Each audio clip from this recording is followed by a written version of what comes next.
Hello friends, அஸ்ஸலாமு அலைக்கும். Welcome to my channel as Tamil. நான் உங்கள் சாய் ராஷிக். இன்றைக்கி நம்ம சேனலில் ரொம்ப ருசியான மீன் குழம்பு ரொம்ப சுலபமாகவும் சீக்கிரமாகவும் எப்படி செய்கிறதுன்னு பார்க்கலாம் வாங்க.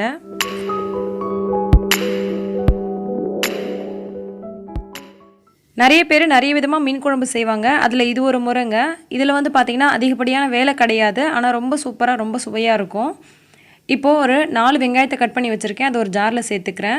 4 தக்காளி கட் பண்ணி வச்சுருக்கேன், அதையும் ஜாரில் சேர்த்துக்கிறேன். 1/4 மூடி அளவுக்கு மட்டுமே தேங்காய் இந்த மாதிரி சின்ன பீஸாக கட் பண்ணி வச்சுருக்கேன், அதையும் சேர்த்துக்கிறேன். இது 3த்தையும் சேர்த்து நம்ம நல்லா பேஸ்ட்டாக நைஸாக அரைச்சி எடுத்துடலாம். பாருங்கள், இந்த மாதிரி நல்லா அரைச்சி எடுத்துடலாம்.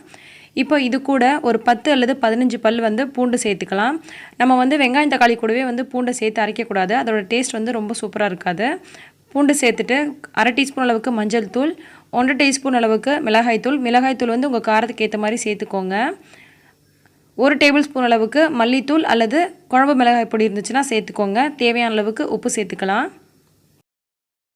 இப்போ இது எல்லாத்தையும் அரைச்சி விட்டு எடுத்துடலாம். இது நம்ம நைஸாக அரைக்கணுன்ற அவசியம் கிடையாது. இது எல்லாமே நல்லா மிக்ஸ் ஆனாலே போதும். இந்த மாதிரி நல்லா அரைச்சி எடுத்தாச்சு.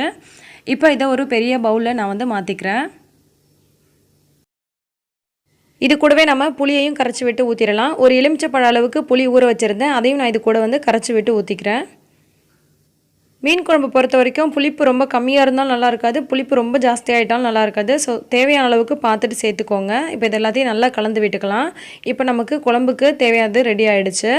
இப்போ இதை நம்ம சட்டி வச்சு தாளிச்சிட வேண்டியதான். இப்போ நான் மண் சட்டியில் தாளிச்சிக்கிறேன். ஸோ நம்ம தேவையான அளவுக்கு குக்கிங் ஆயில் விட்டுக்கலாம். நல்லெண்ணெயில் தாளிச்சிங்கன்னா ரொம்ப சூப்பராக இருக்கும். வடகம் இருந்துச்சுன்னா ஒரு 1/2 டீஸ்பூன் அல்லது 1 டீஸ்பூன் அளவுக்கு சேர்த்துக்கோங்க. வடகம் இல்லை அப்படின்னு சொன்னால் 1/2 டீஸ்பூன் அளவுக்கு ஜீரகம், 1/2 டீஸ்பூன் அளவுக்கு வெந்தயம், 1/2 டீஸ்பூன் அளவுக்கு கடுகு சேர்த்துக்கோங்க. இந்த மாதிரி போட்டு அதையும் வதக்கிடலாம். நான் வடகம் சேர்த்து அது கூடவே ஜீரகம் வெந்தயமும் சேர்த்தே வதக்கியிருக்கேன், நல்லாயிருக்கும். இப்போ ஒரு 1/2 வெங்காயம் நல்லா பொடியாக கட் பண்ணி வச்சுருக்கேன், அதையும் எண்ணெயில் சேர்த்து நல்லா வதக்கிடலாம். சின்ன வெங்காயம் இருந்துச்சுன்னா பெரிய வெங்காயத்துக்கு பதில் சின்ன வெங்காயம் சேர்த்துக்கோங்க, அது இன்னும் நல்லா டேஸ்ட்டாக இருக்கும். இப்போ நம்ம கரைச்சி வச்சுருக்க அந்த குழம்பு இருக்கு இல்லையா, அதை இது கூட ஊற்றிக்கலாம்.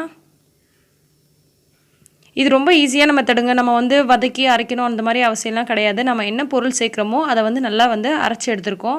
அதை அப்படியே குழம்பு மாதிரி கரைச்சிட்டு இப்போ நம்ம தாளித்து விட்ட எண்ணெயில் சேர்த்துட்டோம். அவ்வளோதாங்க. இது நமக்கு கொதித்து ரெடி ஆனவுடனே நமக்கு குழம்பு ரெடி ஆகிடும். இந்த மாதிரி நல்லா கொதிச்சு வந்ததும் ஒரு கைப்பிடி அளவுக்கு கருவேப்பிலையை இது கூட போட்டுக்கலாம். கொத்தமல்லி தழை விருப்பப்படுறவங்க அதையும் சேர்த்துக்கோங்க. நான் பெரும்பாலும் கருவேப்பிலை மட்டும் தான் சேர்ப்பேன். இப்போ இது எல்லாத்தையும் நல்லா கலந்து விட்டுட்டு மூடி போட்டு ஒரு 10 நிமிஷம் நம்ம வேக விட்டுறலாம். எப்போதுமே குழம்புக்கு தேவையான அளவுக்கு மட்டும் தண்ணி ஊற்றி கொஞ்சம் நேரம் மட்டுமே கொதிக்க விடுங்க, போதும். நிறைய தண்ணி ஊற்றி ரொம்ப நேரத்துக்கு கொதிக்க விட்டிங்க அப்படின்னு சொன்னால் அந்த குழம்போட டேஸ்ட் போயிடும். ஸோ உங்களுக்கு எந்த அளவுக்கு குழம்பு தேவையோ அதை விட கொஞ்சம் கூடுதலாக தண்ணி ஊற்றி அதில் கொஞ்சம் நேரம் கொதிக்க விட்டிங்க அப்படின்னு சொன்னால் உங்களுக்கு தேவையான அளவுக்கு குழம்பு ரெடி ஆகிடும். அதே நேரத்தில் நல்லா டேஸ்ட்டாகவும் இருக்கும். இப்போ ஓரளவுக்கு நமக்கு குழம்பு ரெடி ஆகிடுச்சு. மறுபடியும் மூடி போட்டு ஒரு 5 நிமிஷம் கழித்து நான் ஓப்பன் பண்ணுறேன். பார்த்திங்கன்னா நமக்கு குழம்பு தேவையான அளவுக்கு சரியான பக்குவத்தில் வந்திருக்கு. இப்போ இந்த மாதிரி நல்லா கலந்து விட்டுட்டு நம்ம எடுத்து வச்சுருக்க மீன் துண்டுகளை இது கூட நம்ம சேர்த்துக்கலாம்.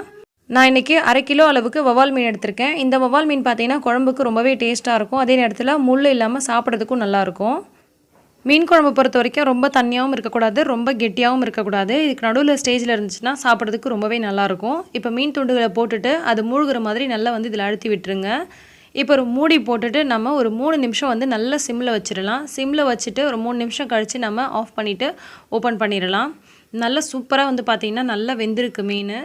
அதே நேரத்தில் உடையாமல் கரெக்டாக வந்திருக்கு. எப்போதுமே மீன் துண்டுகளை போட்ட உடனேவே நல்லா சிம்மில் வச்சுக்கோங்க. சிம்மில் வச்சுட்டு 2லேருந்து 3 நிமிஷம் கழித்து நீங்கள் ஆஃப் பண்ணிவிடுங்க. அப்போ உங்களுக்கு நல்லா வெந்தும் இருக்கும், அதே நேரத்தில் உடையாமலும் வரும்.